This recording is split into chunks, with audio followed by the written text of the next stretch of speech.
La responsabilité est énorme depuis des mois, depuis le 7 octobre.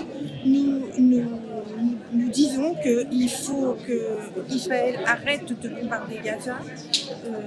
Nous alertons avec la FPS toutes les semaines à Angers depuis 18 mois pour dire que nous voulons la paix, le cessez-le-feu, la libération des otages. On a tout dit, tout fait, tout ce qui était possible de faire. Le gouvernement, ni Macron, ni le gouvernement n'ont réagi à nos demandes.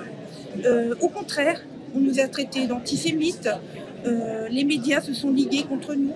Encore ce matin, Léa Salamé sur France Inter a spécifié que nous étions d'extrême gauche.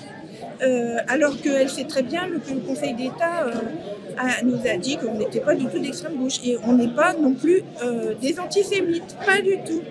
Et aujourd'hui, le gouvernement et Macron se réveillent. Ils promettent de mettre fin à l'accord d'union avec Israël. Et pour l'instant, il n'y a rien. Ils disent, mais ils ne font rien. Mais tout à fait, c'est ce qu'il faut. D'abord, c'est un secteur stratégique, on a besoin d'acier. Ensuite, on a donné 800 millions à ArcelorMittal sur 5 ans. Et eux, qu'est-ce qu'ils en ont fait? Ils ont distribué des dividendes à leurs actionnaires. Et là, maintenant, ils vont licencier 650 personnes. Non mais ça va pas, c'est pas possible. C'est pas possible. Et c'est pas la seule entreprise qui est dans cette situation.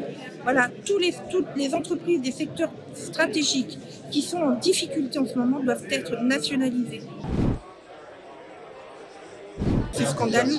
Moi, là, je vais écrire à la médiatrice de Radio France parce que je trouve absolument inadmissible que ce matin, Léa Salamé, et c'est elle qui a dit, c'est pas l'Archer qui a dit que la France Insoumise était d'extrême gauche, c'est elle qui l'a dit. Donc, je veux dire, c'est inadmissible. Et moi, je pense que chaque insoumis qui se sent atteint dans son honneur parce que les médias racontent des bêtises, eh bien, il faut qu'ils alertent tous les moyens qui sont à leur disposition. Donc, la médiatrice de Radio France, quand c'est une radio, une chaîne publique, ou la structure voilà, qui s'occupe de ça.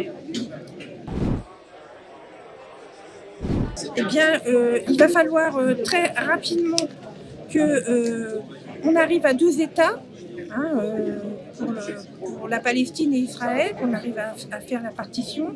Il va falloir, alors voilà, ça c'est le truc le plus important parce que c'est des milliers de morts.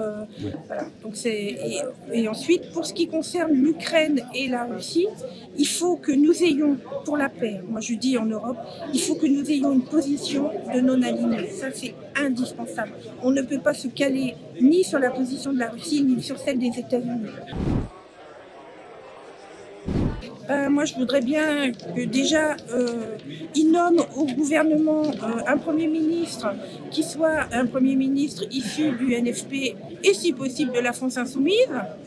Et ensuite, et puis si ça lui va pas, il peut toujours partir. Moi, je serais preneuse qu'il parte et qu'on organise des élections présidentielles anticipées. Il y a tellement d'actes racistes. Je veux dire, c'est peut-être le plus choquant, en fait, c'est les petits actes qui se font jour tous les jours, voilà, et qui passent inaperçus, qui deviennent presque normales. Et ça, c'est terrible. C'est terrible. Je pense que c'est ce qu'il y a de plus terrible. Voilà. La possibilité de révoquer les élus quand ils font mal leur travail. Merci Florence. Merci.